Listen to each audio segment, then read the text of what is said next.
Hello friends, welcome to my YouTube channel Partho Meslui. আজিৰ ভিডিওটো বহুতে গুৰুত্বপূৰ্ণ হয়। এই কাৰণে কাইন্ডলি স্কিপ নকৰাকৈ সম্পূৰ্ণ চাব। আৰু যিসকল বন্ধুৱে নতুনকৈ মোৰ ভিডিও চাই আছে, অৰ্থাৎ ফাৰ্ষ্ট টাইম আহিছে YouTube চেনেলটোলৈ, আপোনালোকক এটা অনুৰোধ কৰিম।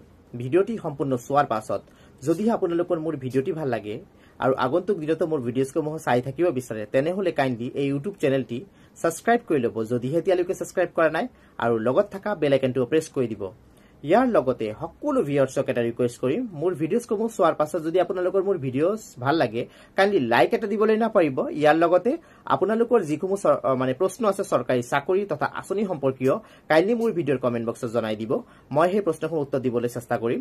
ইয়াৰ লগতে আপোনালোকৰ যিসমূহ সোশ্যাল মিডিয়া প্ল্যাটফৰ্মস ব্যৱহাৰ কৰে, কোনোবা হোৱাটছআপ ব্যৱহাৰ কৰে, কোনোবা ফেসবুক ব্যৱহাৰ কৰে, কোনোবা ইনষ্টাগ্ৰাম ব্যৱহাৰ কৰে, কাইন্ডলি মোৰ ভিডিওসমূহ তাত শেয়াৰ কৰি দিব যেন মেক্সিমাম মানুহ তাত ইনফৰমেশনসমূহ গৈ থাকিব পাৰে।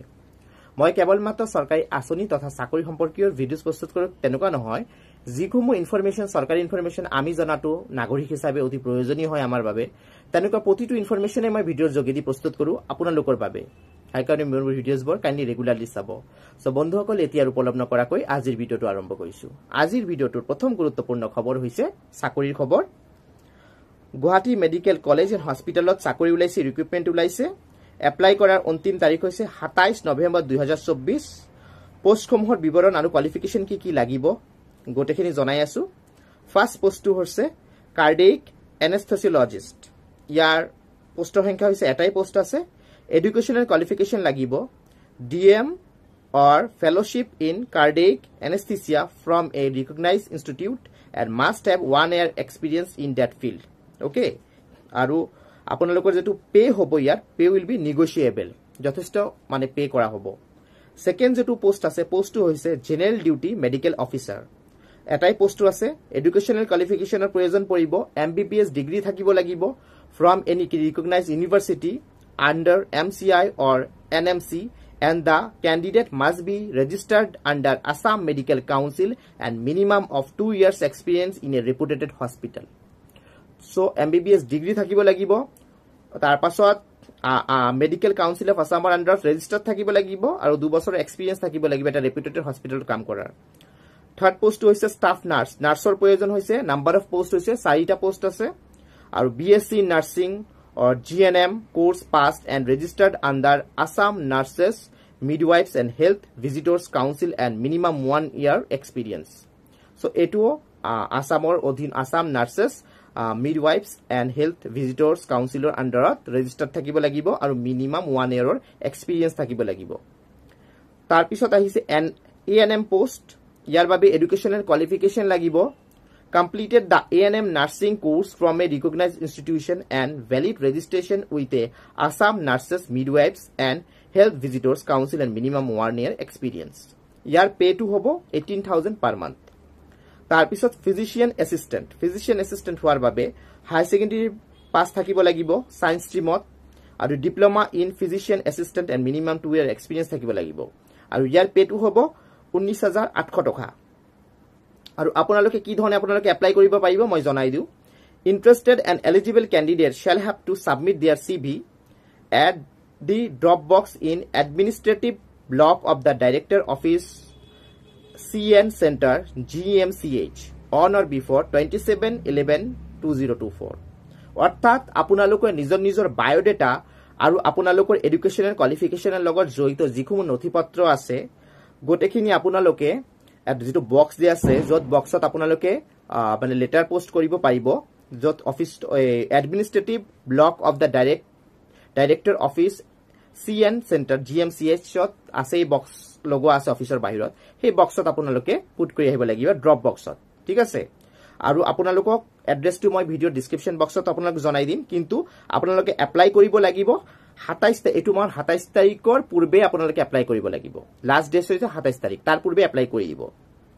সো বন্ধুসকল, এখিনি হৈছে আজিৰ গুৰুত্বপূৰ্ণ চাকৰিৰ খবৰ। আৰু এটা কথা, আপোনালোকে যেটো এপ্লাই কৰি আহিব তাৰ পাছত আপোনালোকে ইন্টাৰভিউ আৰু সিলেকশন টেষ্টৰ বাবে আপোনালোকক মানে মাতা হ'ব, হয় ইমেইল পঠোৱা হ'ব নহলে ফোন কৰা হ'ব। সো বন্ধুসকল, এটো হৈছে চাকৰিৰ খবৰ, আজিৰ গুৰুত্বপূৰ্ণ ইনফৰমেশন ফাৰ্ষ্ট খবৰটো।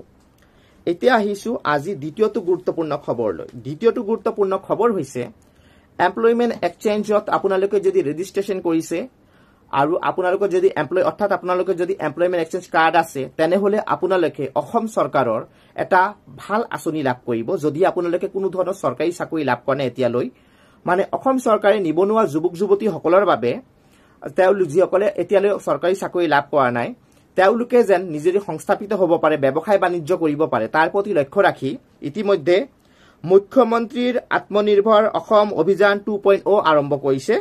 ইয়াৰ মাধ্যমে নিবনুৱা যুৱক যুৱতীসকলক যিসকলে এতিয়ালৈ চৰকাৰী চাকৰি লাভ কৰা নাই, যিসকলৰ বয়স 28 বছৰ হৈ গৈছে, তেওঁলোকক এই 2 লাখ আৰু 5 লাখ টকাৰ আৰ্থিক সহযোগিতা প্ৰদান কৰা হ'ব বুলি এটা আঁচনি আনিছে।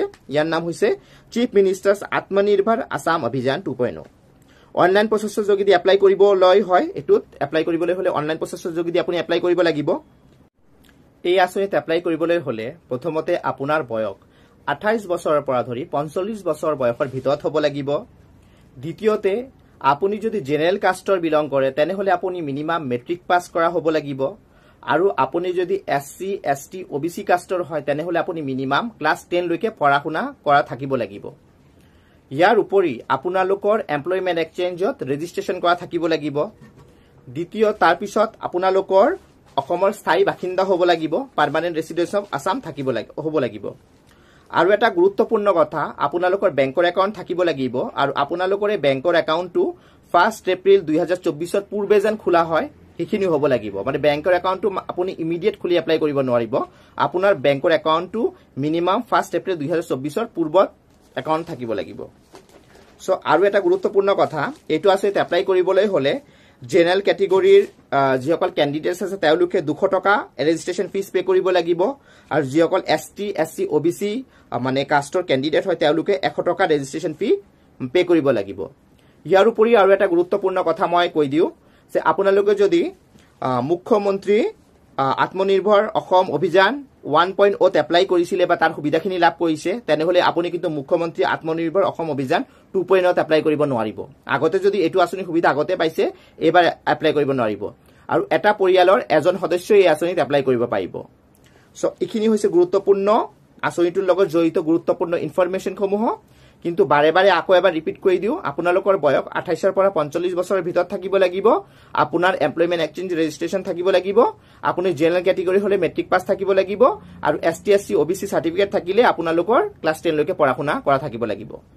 সো বন্ধুসকল এইখিনি হৈছে গুৰুত্বপূৰ্ণ আপডেটসমূহ আজিৰ। আৰু আপোনালোকে এইটো আঁচনিত এপ্লাই কৰিবলৈ হলে মোৰ ভিডিঅ ডিছক্ৰিপশ্যন বক্সত গৈ এইটো আঁচনিত এপ্লাই কৰা লিংকটো লাভ কৰিব, সেই লিংকৰ যোগেদি আপোনালোকে এপ্লাই কৰিব পাৰিব। সো আশা ৰাখিছো আজিৰ ভিডিঅটো আপোনালোকৰ ভাল লাগিব, আপোনালোকৰ কামত আহিব। মোৰ ভিডিঅ চোৱাৰ বাবে অশেষ ধন্যবাদ। আকৌ লগ পাম নতুন ভিডিঅত নতুন আপডেট লৈ। তেতিয়ালৈ নমস্কাৰ, আকৌ আৰু একবাৰ ধন্যবাদ।